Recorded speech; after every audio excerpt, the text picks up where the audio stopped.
कई बार आपने इस बात पर ध्यान दिया होगा कि जब हम किसी मॉल या रिटेल स्टोर से कोई वस्तु या सामान खरीदते हैं तो उनके प्राइस टैग कुछ इस तरह से होते हैं, जैसे 99 रुपये, 199 रुपये या 999 रुपये। तो आखिर ऐसा क्यों किया जाता है? दुकानदार आखिर सामान की कीमत को 1 रुपये कम कर कर क्यों बेचते हैं, जबकि इन सब को फिक्स प्राइस पर भी तो कर सकते हैं, जैसे 100 रुपये, 200 रुपये और 1000 रुपये।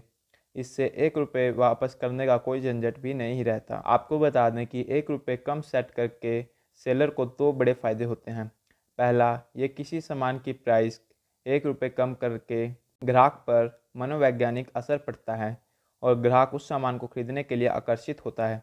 जैसे मान लीजिए किसी मॉल में शर्ट का प्राइस टैग 1299 रुपये है। अगर आप यहाँ ध्यान दें तो हम किसी नंबर को लेफ़्ट से राइट की तरफ रीड करते हैं ताकि उस नंबर की रेंज का पता लग सके। लोग यहाँ शर्ट की कीमत को 1300 रुपये समझकर खरीदेंगे तो कुछ लोग 1200 और कुछ रुपए की कीमत समझकर खरीदना चाहेंगे, और सेलर या दुकानदार को ऐसे ही लोगों का इंतज़ार रहता है। यहाँ पर पहला कारण यह निकलता है कि यह ग्राहक को मनोवैज्ञानिक तरीके से आकर्षित करने के लिए ऐसा किया जाता है।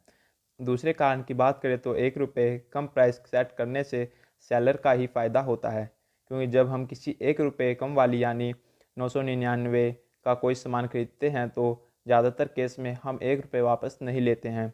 हम यह सोचकर छोड़ देते हैं कि इतने रुपए का सामान लिया है, अब 1 रुपये वापस लेकर उसका क्या कर लेंगे।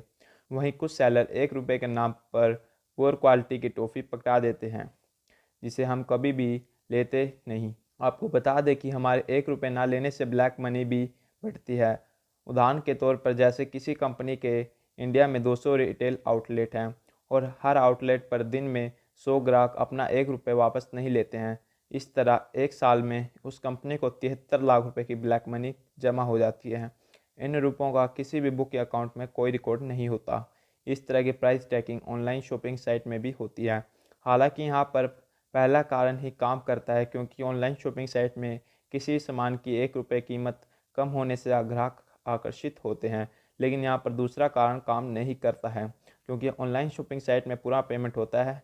यहाँ पर किसी भी तरह से 1 रुपये नहीं छोड़ते हैं। तो अब आप जान गए होंगे कि किसी सामान की कीमत 1 रुपये कम या जैसे 99 रुपये, 199 रुपये या 999 रुपये क्यों रखी जाती है, और आपको पता चल गया होगा कि 1 रुपये कम होने से ग्राहक का कोई फ़ायदा नहीं होता है। वहीं सेलर या दुकानदार को इससे दो बड़े फ़ायदे होते हैं।